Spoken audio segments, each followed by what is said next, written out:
In case you want to see the socket, that's what I used. Fed it around through here, got it on there, broke it loose. That's all I need to do. Is I have my handy dandy hose right here. So now I just take my handy dandy hose and put it in there, find the end of the socket, push it on there, and then I can just twist the hose.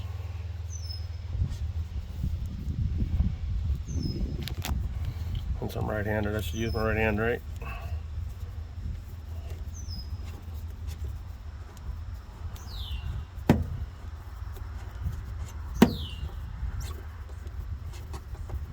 Other nice thing is you won't drop it this way. Oh, not loose enough yet. I have the hose on there good enough. Try this again.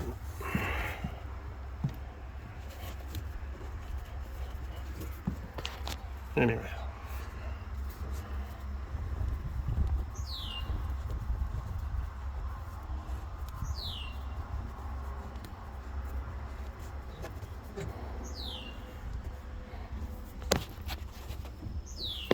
It's almost out. It's kind of wobbling around.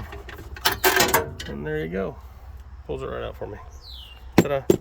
And I can put the new one in the same way. I just put it in the same way like I did here. I'll measure it, then I'll stick it in the end of the hose, like so. And I get back in there, feed it in, get it started, and then once I get it pretty snug where the hose is just turned and the spark plug's not, take it off and then tighten it with the socket.